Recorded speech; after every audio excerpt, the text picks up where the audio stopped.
Boa tarde a todos e todas. Eu sou Miriam Duerlib, jornalista, educadora ambiental, sou presidente do Instituto Ecoar, conselheira do Fundo Brasileiro de Educação Ambiental, FUNBEA, da LAMPIME, Associação Latino-Americana de Pequenas e Microempresas, do Clima Info, represento as ONGs na Câmara Técnica da Bacia Hidrográfica do Alto Tietê e estou aqui a convite do Ricardo Moscatelli e de sua equipe para participar de mais uma Ecosexta. Agradeço muito o convite e a oportunidade de conversar com vocês e convidá-los e convidá-las a fazer comigo uma reflexão sobre esse difícil momento que a humanidade vive e suas consequências para todos nós e para as gerações futuras.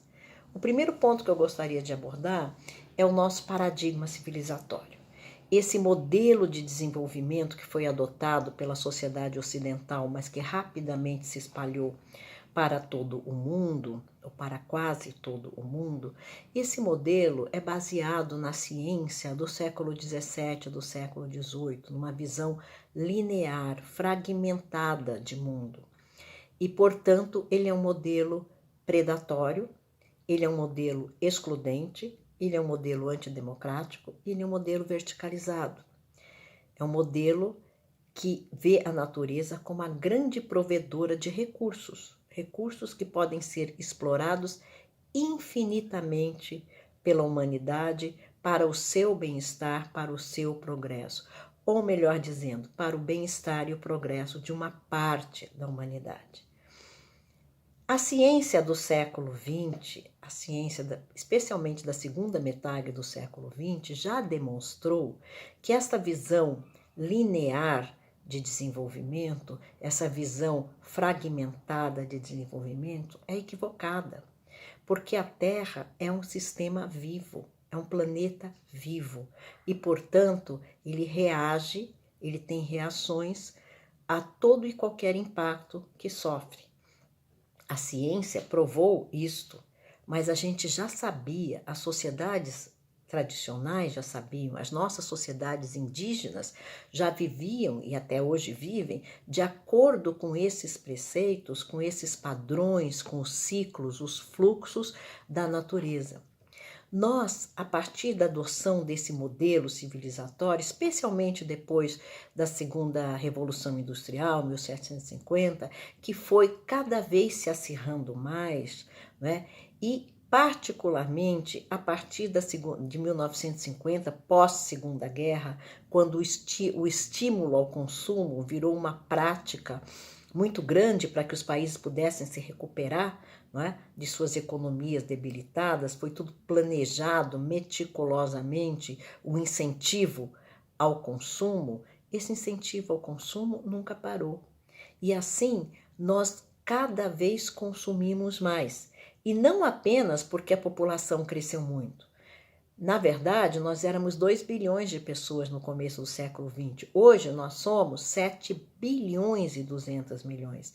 Mas o consumo, ele não cresceu apenas conforme o crescimento da população. Ele cresceu também de uma forma muito grande per capita. Hoje, cada pessoa no planeta consome muito mais energia, água, bens do que consumiam os nossos pais e os nossos avós. Né? E este consumo exagerado requer uma produção muito grande. E a produção requer cada vez mais recursos naturais. E nós continuamos agindo como se não houvesse limites para esse crescimento.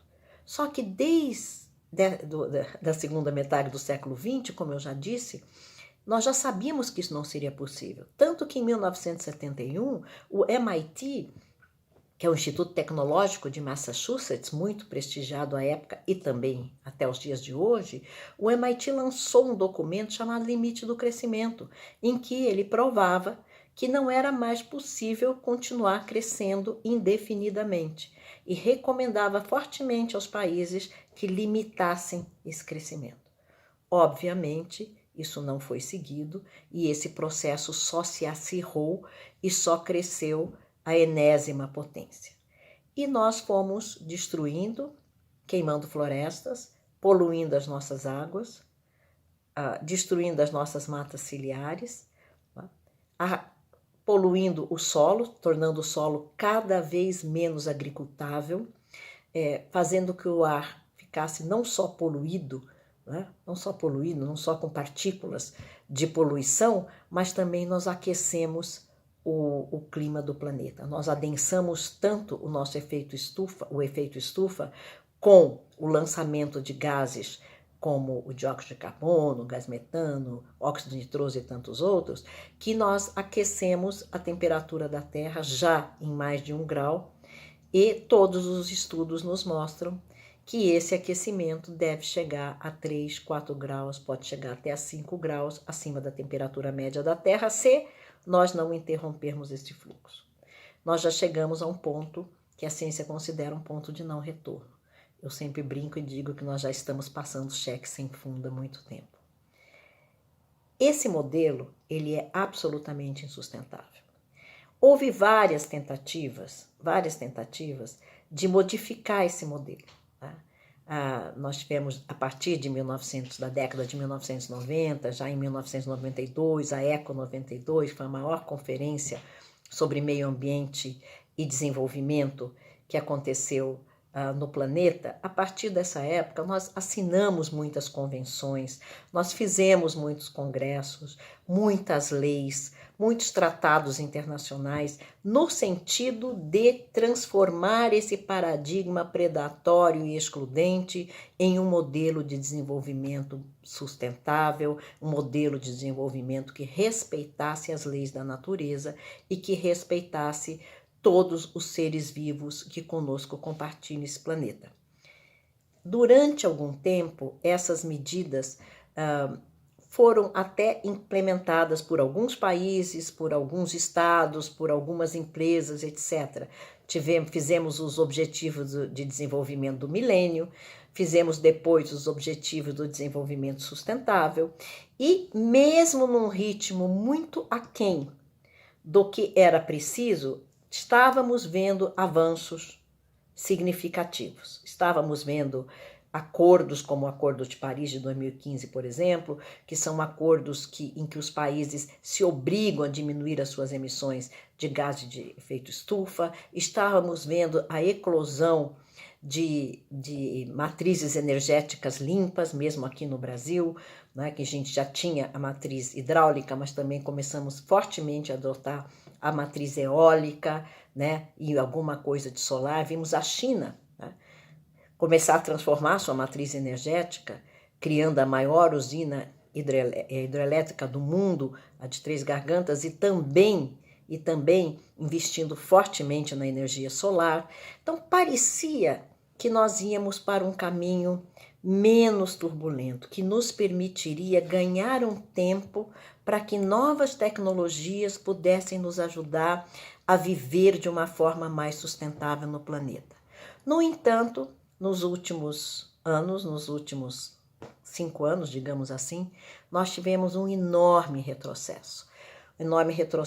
A partir dos Estados Unidos, né, que é a nação mais forte e mais poderosa do mundo, então tudo que acontece lá reflete em todo o mundo. Os Estados Unidos passou de uma política mais amigável ao meio ambiente, uma política socialmente mais responsável, para uma política extremamente predatória, extremamente conservacionista dos valores americanos e fechada, e sem querer participar dos acordos globais, etc. Isso influenciou vários outros países e também diminuiu a quantidade de recursos, né, que eram colocados em órgãos internacionais, em organismos internacionais que pudessem promover esse outro modelo de desenvolvimento mais justo, menos predatório, mais sustentável.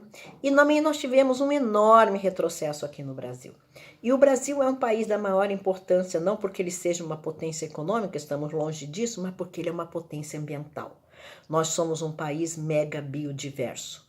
Nós temos biomas importantíssimos para a manutenção da qualidade de vida, para a manutenção do equilíbrio do planeta. Nós temos a floresta amazônica, que é a maior floresta tropical do mundo, e uma floresta que exerce uma função importantíssima na regulação do ciclo dos ventos, do ciclo das chuvas e também no armazenamento de gases causadores do efeito estufa. Nós temos biomas super importantes como o Cerrado, por exemplo, os resquícios da Mata Atlântica, o Pantanal e tantos outros. O Brasil, que vinha num processo lento, muito aquém do que nós, estudiosos e ambientalistas, desejávamos, mas vinha num movimento de criar reservas florestais, áreas protegidas, enfim, de legalizar reservas indígenas, de estabelecer uma política nacional de resíduos sólidos, de fazer políticas, não é, legislações que obrigavam a gente a emitir menos gases de efeito estufa.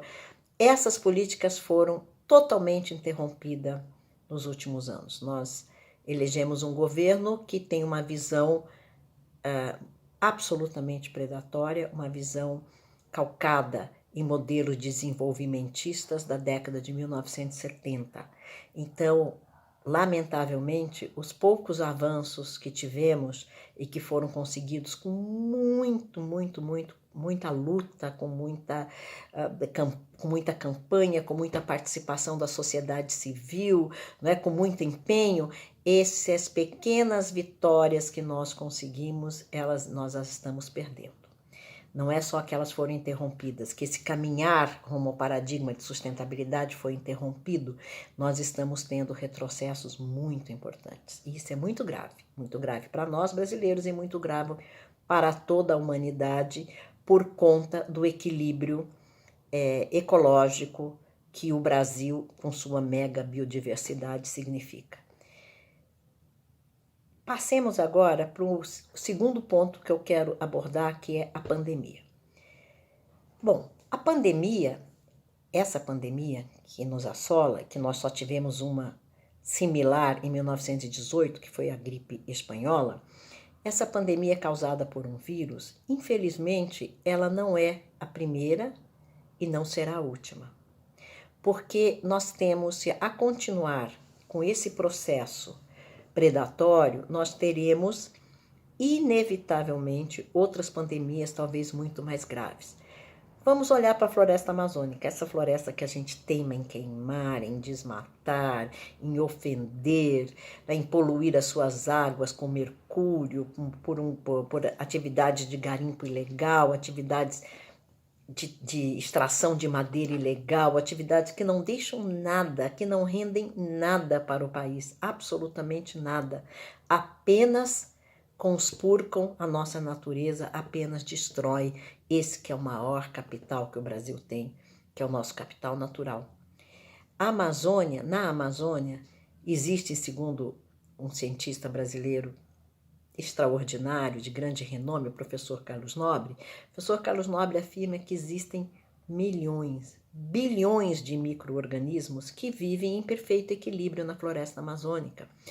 Esses micro-organismos têm, dentre eles os vírus, eles têm seus hospedeiros naturais, que são os animais silvestres. Eles não prejudicam esses animais silvestres. Tudo isso acontece num grande equilíbrio. À medida em que a gente destrói esses biomas, a gente promove o contato a liberação desses micro-organismos por meio do contato com outro tipo de animais, que são os animais que convivem com os humanos. E aí nós podemos ter pandemias muito graves, tão graves ou muito mais graves do que o Covid-19. Vejam que a humanidade toda a ciência do mundo está voltada para a produção de uma vacina para um vírus, né? Um vírus. Imaginem quando nós tivermos 3 ou 4 vírus da mesma potência ou de maior potência circulando no mundo. Existe uma maneira de nós evitarmos isso? A gente não sabe. Mas pela lei da precaução, a gente precisa preservar o ambiente onde esses micro-organismos vivem e deixá-los lá em equilíbrio com a natureza. Essa pandemia também deixou muito claro como a desigualdade social não pode mais ser tolerada. Como as grandes aglomerações humanas são extremamente insustentáveis. Vejamos São Paulo. Por que que São Paulo, com todas as medidas de isolamento que buscou se tomar, etc., por que que se eclodiu dessa maneira, não é? A pandemia, o contágio pelo vírus numa cidade como São Paulo? Ora, porque em São Paulo nós temos 12 milhões de habitantes e 20 milhões de pessoas, se contarmos com os que entram e saem todos os dias da cidade. Porque em São Paulo, na periferia, nós temos grandes conglomerados em que as pessoas vivem muito próximas e em condições sanitárias muito ruins. A grande maioria dessas comunidades nas periferias não tem sequer saneamento básico. Nós temos lugares em que não tem nem água encanada ainda no estado de São Paulo, na cidade de São Paulo, que é o estado e a cidade mais rica do país. Nós ainda temos lixões. Nós temos uma quantidade enorme de resíduos orgânicos e sólidos que são produzidos e que não vão para a reciclagem, nem para o reaproveitamento e nem para a reciclagem, que vão para aterros quando é possível e muitas vezes vão para lixões. Nós ainda temos pessoas que vivem chafurdando nos lixões em busca da sua sobrevivência. Essa pandemia também nos mostrou que é impossível você fazer o isolamento social de toda a população quando você tem pessoas que precisam desesperadamente sair para trabalhar para poder comer o pão, ganhar o pão de cada dia. E que essas pessoas não conseguem se isolar em casa pelo tamanho, né, pela tamanho diminuto das suas moradias. Ora, nós precisamos repensar isso tudo. Nós precisamos repensar o nosso modo de ser e estar no mundo. Nós precisamos pensar em políticas habitacionais que sejam mais coerentes, que sejam ambientalmente corretas, que sejam mais justas, né? Nós precisamos pensar em como é que nós vamos trabalhar a questão dos resíduos. Não é mais possível esse atraso da gente continuar produzindo resíduos como se não houvesse amanhã, como esses resíduos, quando a gente os colocasse, né, fora da nossa casa, eles desaparecessem, como se eles não levassem, às vezes, até centenas de anos para se decompor, e no processo de decomposição, eles produzam gases que, como o gás metano, que acirram o efeito estufa, que causam o aumento da temperatura, que causa o aumento da temperatura, que causa o desequilíbrio no ciclo dos ventos, no ciclo das chuvas, que provoca furacões e ciclones onde nunca existiram, como, por exemplo, o sul do país, Rio Grande do Sul e Santa Catarina, que se tornaram os novos hotspots para ciclones e furacões, né? Nós vamos continuar vivendo nesse mundo como se não houvesse nenhuma consequência para os nossos atos? E aí eu quero falar de educação ambiental. A única maneira que eu vejo num mundo em que, infelizmente, muitos governos e muitas pessoas, porque são as pessoas que elegem os governos, muitos governos e muitas pessoas ainda pensam só no seu próprio umbigo, ainda têm uma visão de desenvolvimento imediatista, quer dizer, depois de mim o dilúvio, não me importa o que vem depois. Nós precisamos, nós educadores e educadoras ambientais, nós pessoas do bem, nós precisamos arregaçar as mangas e começar a trabalhar muito fortemente, levando as nossas redes pessoais e as nossas redes sociais e virtuais o conhecimento que temos sobre essa questão do modelo que adotamos. Nós precisamos mostrar às pessoas que é possível ter um outro modelo de desenvolvimento, um novo paradigma, um paradigma que respeite todas as formas de vida, um paradigma que não só proteja os biomas, mas que ajude que restaure aqueles que foram destruídos, um paradigma que nos leve a consumir de uma forma muito mais inteligente, que nos leve a respeitar a necessidade do outro também consumir. Como dizia Gandhi, é preciso que todos nós consumamos simplesmente, vivamos simplesmente, para que os outros possam simplesmente viver. Não é mais possível nós vivermos com tanto desperdício, com tanto acúmulo, né? Enquanto outras pessoas não têm nada. E esse acúmulo que nós temos, ele vem. Nós não podemos esquecer, tudo que a gente consome vem de recursos naturais. Quanto mais a gente consome, mais a gente tem necessidade de extrair recursos naturais. Quanto mais a gente consome, mais resíduos a gente gera. Quanto mais resíduos a gente gera, mais gases causadores do efeito estufa são emitidos. Mais acirramento de eventos extremos, mais ondas de calor, mais ondas de frio, mais derretimento das geleiras, mais subida no nível do mar, mais estações de seca, mais desertificação, mais refugiados do clima, mais refugiados da fome. É insustentável, é impossível, social e ambientalmente impossível, mas há uma saída. E esta saída, nós educadores e educadoras ambientais, nós pessoas que refletimos, que pensamos nos nossos filhos, que pensamos nas próximas gerações, nós precisamos ter forças para prosseguir cada vez com mais afinco, defendendo um modelo de civilização baseado na ética, na cooperação, na solidariedade e no respeito a todas as formas de vida que conosco compartilha esse planeta Terra. Essa nossa grande mãe, a Mãe Terra, né? A ONU, as Nações Unidas, não chama mais a Terra de terra, a chama de Mãe Terra.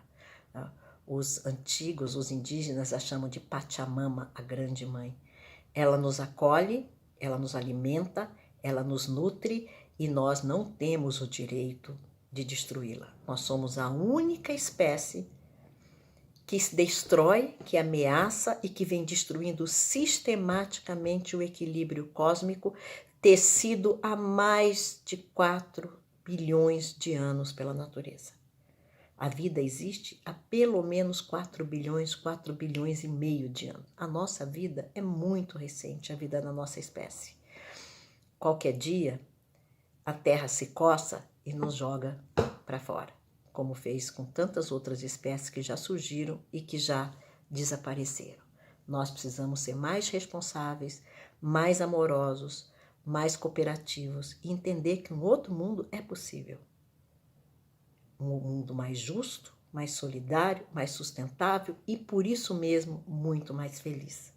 Basta que a gente olhe como vivem, como são felizes as sociedades que se baseiam nesse outro paradigma de vida e não nesse paradigma de morte, de violência, de destruição, de ódio que está instaurado em tantos países. Vamos dizer não a isso, vamos recuperar as nossas forças, vamos nos acender uns dos outros como velas, citando Mia Couto, nos fortalecer e procurar influenciar o maior número possível de pessoas, os nossos estudantes, nossos alunos, os jovens, os nossos pares, nossos companheiros, nossas companheiras, para que a gente possa fazer uma grande força-tarefa para atuar enquanto cidadãos e cidadãs, enquanto consumidores, enquanto eleitores, em busca da construção de um outro mundo sustentável e possível. Um grande abraço a todos e todas e muito obrigada por me ouvirem.